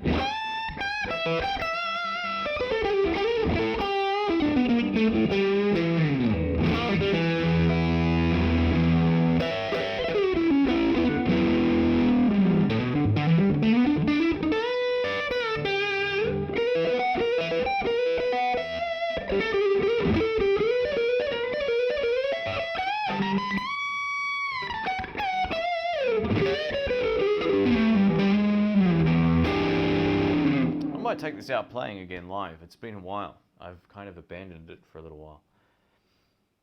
All right. Al Brokitz asks, Blues Deluxe or Hot Rod Deluxe, and why? I actually answered that for about 5 minutes earlier. After the live stream's up, I'll try and put a time in at some point where it is. So, yeah, I covered that the best that I could. Old Man Dude, Old Metal Dude says, greetings from Vancouver, Washington, I think. I just got a Fender Super Champ X2 and really digging it. Have you played or reviewed one? I have. I think the video's had about 250,000 views or something like that. I did one years ago. A great amp. I actually did a Guitar Search Saturday and they had one, and I knew they'd been discontinued, and I saw it and I went, ooh. Kind of thought about it from a moment there. So yeah, really cool amps. For, you know, practice amps at home, they're great. No doubt about it.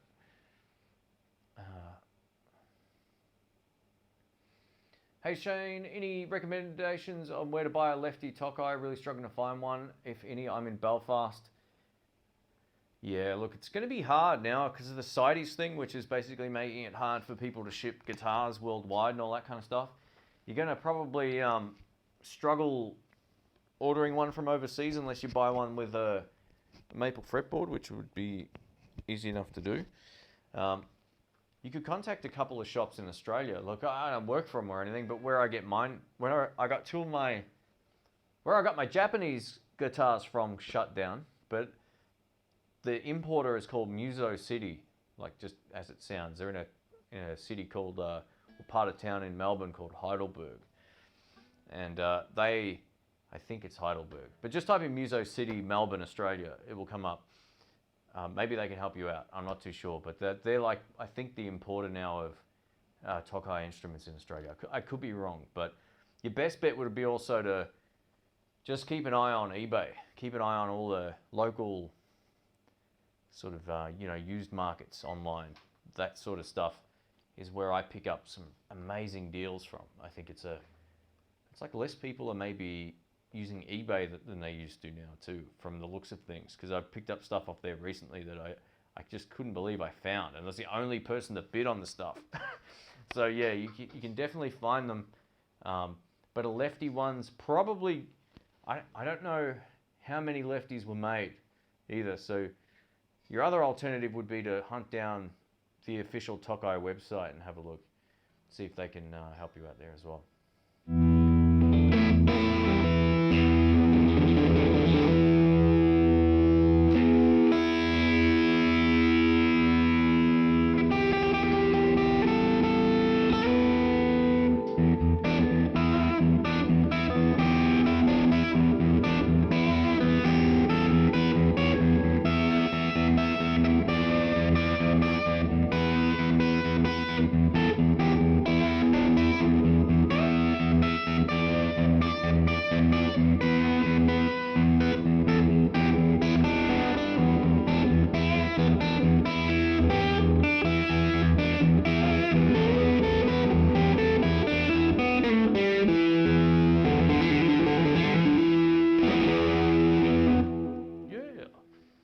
Have I used any software like Amplitude? Yeah, I have. I've got Bias Effects, I think it's called. It's all right. I don't think it's it'll ever really replace this kind of rig. I don't think it sounds as good, but I think they're great. Home recording and all that kind of stuff, they're awesome. But some of that stuff requires a bit of technical know-how to get it up and running, and then also record with it as well. I think that's its downside, is like being usability maybe. Like it's easy to sort of plug in and get a sound, but then you think, oh, how do I record this? And that's where it can sometimes get people who are unfamiliar with it or don't know much about recording. But just for jamming around at home, yeah, absolutely. Hey, no worries, Nigel. Cheers, man. You Aussies are lucky you can play Tokais in actual guitar shops. Yeah, I think I saw 3 or 4 today, and some that I'd never seen before as well. They had a Gibson Les Paul Jr. 1P90 pickup. It's killer. What do I think about Fender stock brown label OEM speakers? Are you talking about the Fender Eminence ones? I'm not a huge... Look, they can sound okay in some amps, but not all amps. Just generically throwing them in everything isn't really a good move. If I owned an amplifier company, I'd be like, well, what's the best speaker out of these for that? Not just, just chuck in whatever we got. I don't like that approach with amps. That's the first thing I change in amps on the most part, is the speaker. I put one that I like in there that sounds way better. It can sound okay in like 212 amps, like the Ville and all that kind of stuff.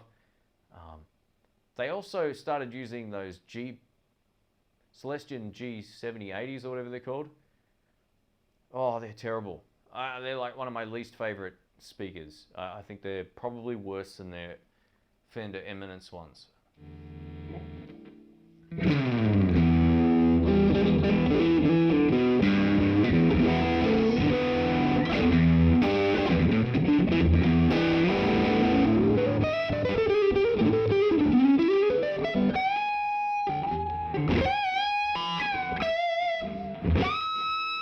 Can't get to that E like I can on my PRS. Feels like I'm going to poke my eye out by snapping the string.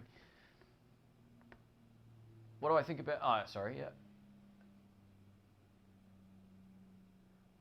I was on eBay the other day, noticed a Japanese store selling a lot, I guess that's supposed to say, of Japanese guitars, Tokais included. All right, so there's a guy in Sydney that makes the Toy Room guitar effects pedals. He's got he uses the Facebook buy, swap and sell a lot. I see him either selling or trading a lot of Japanese guitars as well. I'm not sure if he's got any lefties, but yeah, look up Toy Room Guitar Effects if you're interested in that sort of stuff, because I think he's doing that as like a separate business or something, or a similar kind of thing. I don't know. Is the EHX Soul Food a worthwhile purchase? I kind of covered this before. Like, I think they sound great and they look cool. Just the build quality is not great, you know? Like, for an extra 30 bucks, you can buy something that's built really well. Check out the Shelly Ponyboy. Just type in Ponyboy Clon pedal or something like that into Google. It'll take you straight to his site. They're 100 bucks, and they're built. You know, he does a drone drop test where he sends it up like, you know, I don't know, 150 feet, and then lets it fall and hit the ground out the front of his house, or puts it in a paint can and lets it, you know, bang around in the box, and it still works. You know, I dropped my Clon onto the kitchen floor from my hand height, and it broke. So, my Soul Food, I should say. So, yeah, look, they're good pedals for their price, but just be really cautious about not dropping them. That's all I'm going to say. For your information, the Champ 2 is not, X2 is not discontinued. Well, it was for a while, so that's cool. Maybe they've started doing them again, which is cool. Because I did see one the other day, like I said, in the store, and I thought maybe that was new old stock, because they just haven't been around for at least 3 years here. I don't think I've seen them for ages. So that might explain that. Cool. Thoughts on Greer Amps Lightspeed? Is that their overdrive, that blue one? I've played it. I used 2 of their overdrives. A friend of mine's got a couple of them. Tried it live a few times through his amp. I think they make pretty good stuff. I'd really want to test it with my own gear before giving you my opinion on it. I didn't like the guy's amp. He uses one of those Victory amps, and man, I don't know. I just don't get the sound of those, but you know, overall, those pedals are really cool. They're really cool. They're built well. I mean, the guys from the company seem nice. I don't know them personally, but I follow him on Instagram and all that. So, but yeah,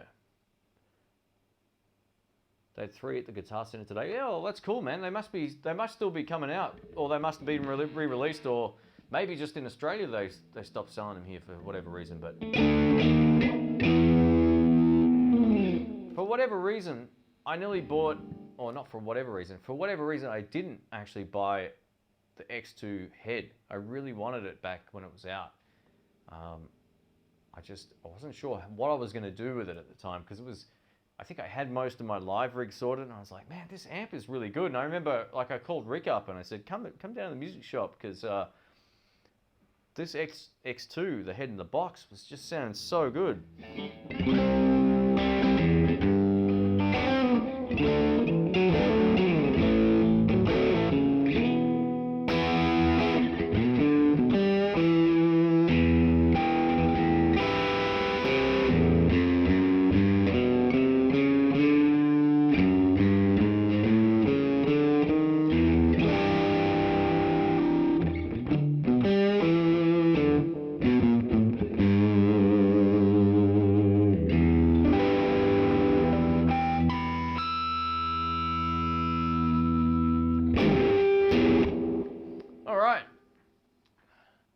Take a couple more questions, and then I'll probably hit the road. I've been here about an hour and a half. Wow, far out. Testing this new streaming setup I got here. No more laptop. The freedom is awesome. I'll show you around this room at some point now. It's nothing flash, but it's like this live streaming rig now. I reckon I got it down, so the audio should be good, hopefully, and the video should be good. I think I'm going to stick to using just this setup. It means I can plug in, hit stream, and I'm good. No sound checking, none of that stuff. Any tips for playing with a sore back? Good question. Yeah, it just depends. First thing would be not to go buy like a Les Paul and a Fender Twin. Don't play and practice sitting down, if at all. It really, like, I find it hard sitting here and playing. I'm so used to like standing up and playing. And that's how I practice. If I'm doing a gig or I got a gig coming up, I'm literally playing at home and practicing standing. Playing actually is better standing up than it is sitting. I'm way more comfortable. And look, my back's good. I'm not doing this over a guitar, or I'm not hunching over like this. This is the worst stuff for you. So if you have to sit down, keep your keep your posture up. Try not to do this, because that's the worst thing for your back. I did 3 days of shooting demos seated on this stool. You're going to see all my other demos coming up, starting from the Citec stuff from Ireland. All the intro parts are going to be like, you know, playing like this.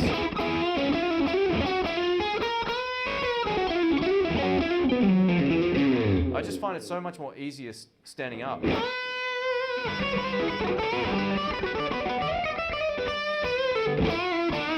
So if you play gigs and you go out and jam, practice standing up. Don't practice sitting down. And there's a reason for it, because your angle of your wrist changes. You tend to sit like this, which is not how you stand and play. So just try to get in a habit. If you're going to sit down and play, try to sit close to how the guitar would sit on you when you stand. It's slightly higher up on my leg than it would be if I was playing, but not much, you know. So it feels pretty similar, but see the angle of the neck just changed too. So it's sort of like going this way. Now it's not, and I can't really put it up like that and play because it's just not going to sit right. So practice how you play, and if you play live, practice standing up.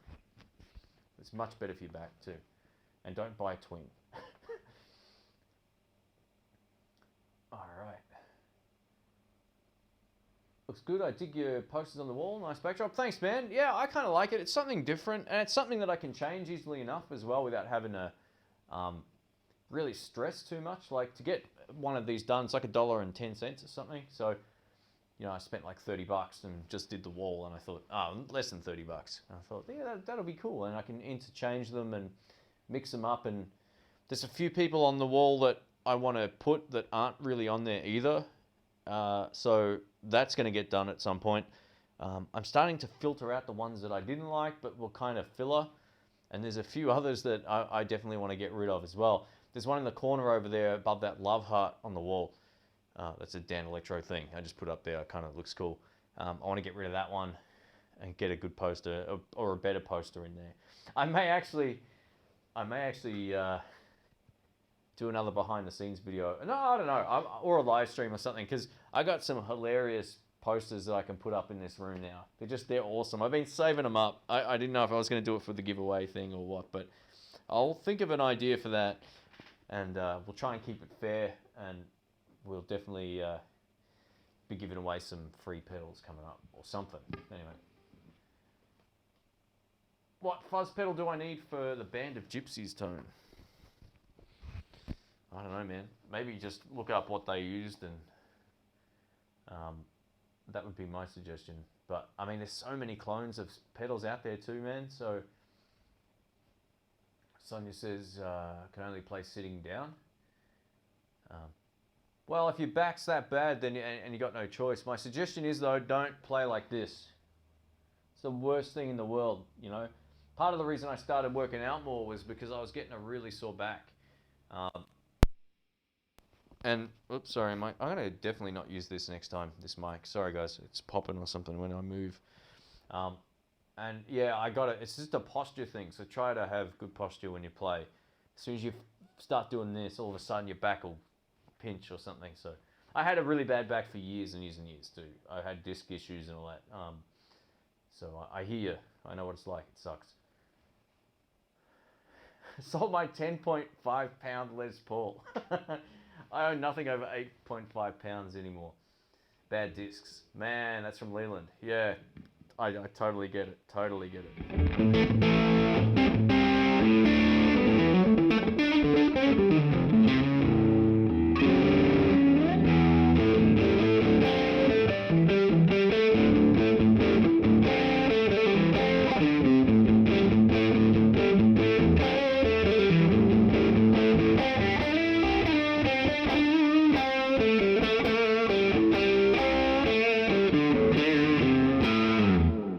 Middle pickup. That sounds all right.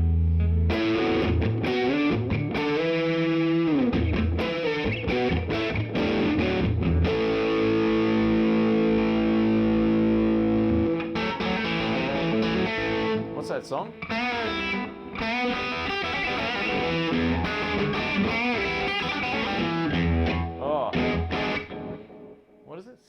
We'll see if I can work out scuttle button one of these days.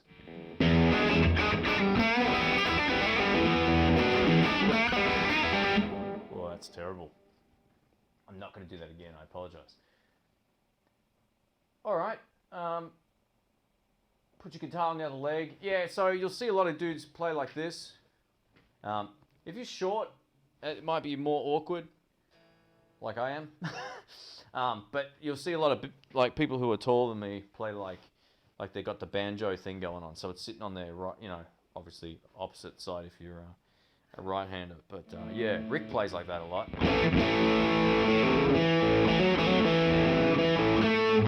That kind of gives me the right angle on the neck, almost, but it's just a little bit too far away. So yeah, like if I'm standing and playing, it's kind of the right angle. Oh, here we go. I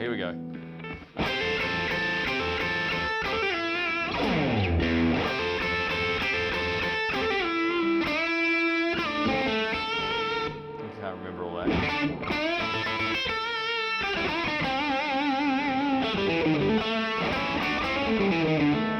I need to work on my Stevie chops, and I need to buy a big hat, and I need to buy a weird coat from the 80s, and I just need to play just straight up Stevie licks. That's what I need to do. Damn it. Yeah, like a classical player. Yeah, good. That's the exact thing I was trying to say. Classical players play like that a lot. You'll see that a lot. I've never heard a Strat sound that good. What kind of Strat is that? It's a bog standard Mexican Strat made in 2015, and I purchased it in 2016. Just a bog standard Mexican Strat. I haven't done anything to it. Well, I shouldn't say that. I put an extra spring in the back to stop the tremolo from moving. That was it. Nothing else. Tell us more about your experience in bands. I might save that up, actually. That's a really good question. That might actually be its own video. A lot of people want to know stuff like that, and it's a hard thing to talk about without going on for a long time, and we've been going for ages already. I need to get out of this room. It's stinking hot.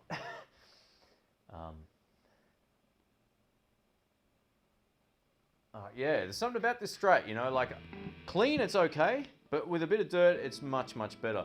And one of my favorite positions on this Strat, not only because it's hum cancelling, but is these two together. Just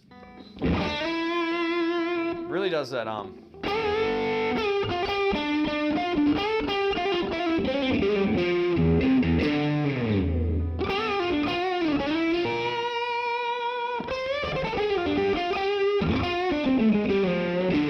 It's just got such great sound on that spot.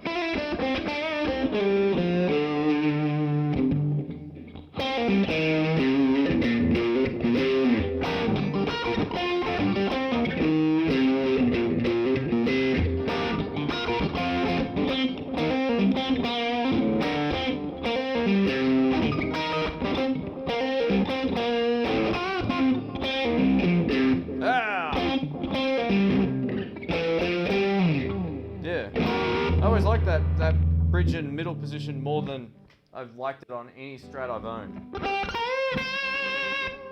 It's that Robert Cray sort of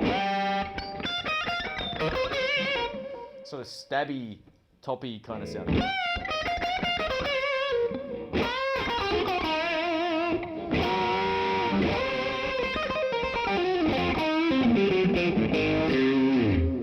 don't know. It's pretty cool.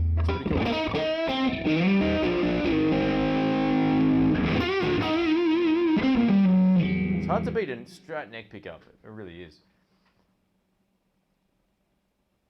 Mr. King didn't start sitting until he was 71, and diabetes messed up his legs. Yeah, he gigged until the end, man. Absolutely gigged until the end. That's the Texas Special overdrive pedal? Yeah, prior to Texas. Yep.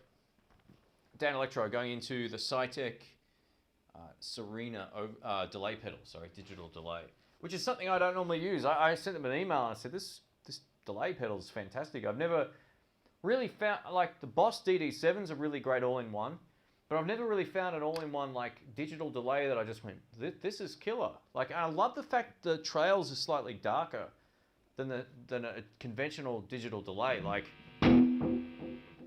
it doesn't give you It gives you more repeats and a more pristine repeat than a straight up analog pedal, but it's a darker repeat. It works really, really well. Like you can get all that sort of...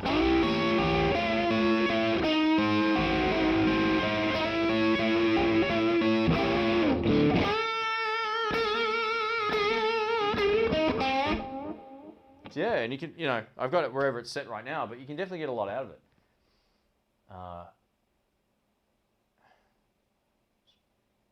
Kin Mason says, Shane, a few years ago, did you have a regular gig at the Irish in Knox City? No.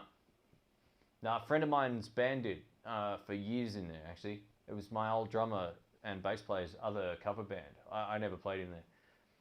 I think they had a jam night possibly in there once or twice, but I never went. Like, I was never... Yeah, it's quite a fair way from my place, actually, going out to Knox. I go out there a fair bit just to check out some shops and stuff, like music stores and whatever else, but no, I'm not, I've never actually had a gig there. It's a cool little place, though. Woo! I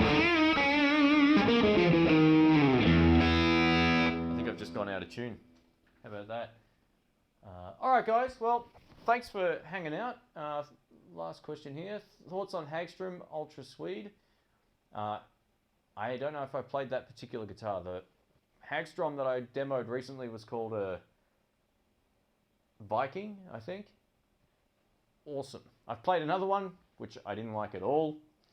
But the Hagstrom seemed to be making pretty nice guitars. So if I get a chance to see some more coming up, I'll give you my thoughts. But I don't know that particular one.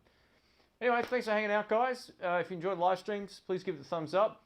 Appreciate that. And yeah, we have some more demos coming up this week. So I've got the Fender Champion 100. I've got a bass demo. And what else? And maybe a pedal one or something like that anyway. But yeah, thanks for helping making the channel a success as well. 80,000 subs. It's insane. I might put up a proper video about that coming up, just a short thing. But yeah. Appreciate it. Thank you, Terry, for hanging out, being the moderator of this as well. It's been cool. Hope you find my new setup less distracting, having the comments right behind the screen. Hopefully it's a little bit better for you guys other than seeing me always looking over here. But yeah, you've just reached over 2 hours, so that's might be time to hit the road and put the fan on because it's stinking hot. All right, guys, rock on. Have a great day. Have a great evening, wherever you are. And I am out of here. So yeah, we'll catch you all soon. And actually, I'll just give you a quick heads up on whenever I demo this coming up, check it out. I want some feedback on the video that I'm going to do for this. I've got a different lens for one of my cameras. I think it's going to look pretty wild. So any feedback is good. But yeah, I think this is pretty cool. But we'll find out. We'll find out properly. I've only dabbled with it right now. Anyway, guys, thanks again. And yeah, we'll catch you all soon. Check out Terry's channel too, guys. If you want to check it out, he has his own YouTube channel as well. All right, guys, take care, and I'll catch you soon. If I missed your question, just you can post it on the replay, and I'll try to get back to you.